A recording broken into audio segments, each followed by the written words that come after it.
എടാ മക്കളെ, ഇന്ത്യൻ ഫുട്ബോളിൽ നമ്മൾ ഏറ്റവും കൂടുതൽ നെറുകേട് അനുഭവിച്ചുകൊണ്ടിരിക്കുന്നത് റഫറിംഗ് സിസ്റ്റത്തിന്റെ കാര്യത്തിലാണ്. അതിപ്പോൾ ഇന്ത്യൻ ഫുട്ബോൾ ടീമും റഫറിങ്ങിന്റെ പിഴവ് കൊണ്ട് പരാജയപ്പെട്ട സന്ദർഭങ്ങൾ നമുക്ക് എടുത്ത് കാണിക്കാൻ പറ്റും. പക്ഷേ കേരള ബ്ലാസ്റ്റേഴ്സിന്റെ ആരാധകർ റഫറിങ്ങിന്റെ നീതികേടിനോളം അനുഭവിച്ചിട്ടുള്ള തിക്താനുഭവങ്ങൾ വേറെ ആരും അനുഭവിച്ചിട്ടുണ്ടായിരിക്കും എന്ന് എനിക്ക് തോന്നുന്നില്ല. അപ്പം വർഷങ്ങളായിട്ടുള്ള നമ്മുടെ ആവശ്യങ്ങളിൽ ഒന്നാണ് വീഡിയോ അസിസ്റ്റന്റ് റഫറിംഗ് സിസ്റ്റം, വാർ സിസ്റ്റം ഇന്ത്യൻ ഫുട്ബോളിൽ ഇൻട്രൊഡ്യൂസ് ചെയ്യണമെന്ന്. പക്ഷേ നിർഭാഗ്യവശാൽ ആർക്കൊക്കെ അതിന് താല്പര്യമില്ലാത്തതുകൊണ്ട് കാര്യങ്ങൾ ഇങ്ങനെ നടക്കാതെ മുന്നോട്ട് പോവുകയായിരുന്നു. പക്ഷേ ഇവിടുത്തെ റഫറിങ്ങിനെ മുഴുവൻ ഉടച്ചു വാർക്കാൻ വേണ്ടിയിട്ട് കല്യാൺ ചൗബെ അപ്പോയിന്റ് ചെയ്ത ട്രെവർ കെറ്റിൽ നൽകിയിരിക്കുന്ന ഉറപ്പ് നമ്മളെ ഇവിടെ വാർ സിസ്റ്റം താമസിയാതെ വരുമെന്ന് തന്നെയാണ്. ഇവിടെ ഫീസിബിലിറ്റി സ്റ്റഡിയും കാര്യങ്ങളൊക്കെ പുള്ളി നടത്തിയിട്ടുണ്ട്.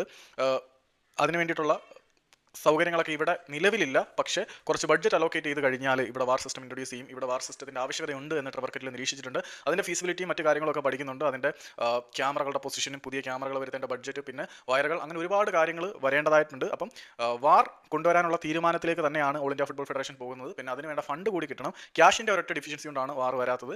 ക്യാഷ് സെറ്റ് ആകുമ്പോൾ വാർ വരും എന്ന ട്രെവർ കെറ്റിലിന്റെ വാക്കുകളിൽ നിന്നും വരുന്നുണ്ട്. സോ ഇപ്പോഴല്ലെങ്കിൽ പിന്നെ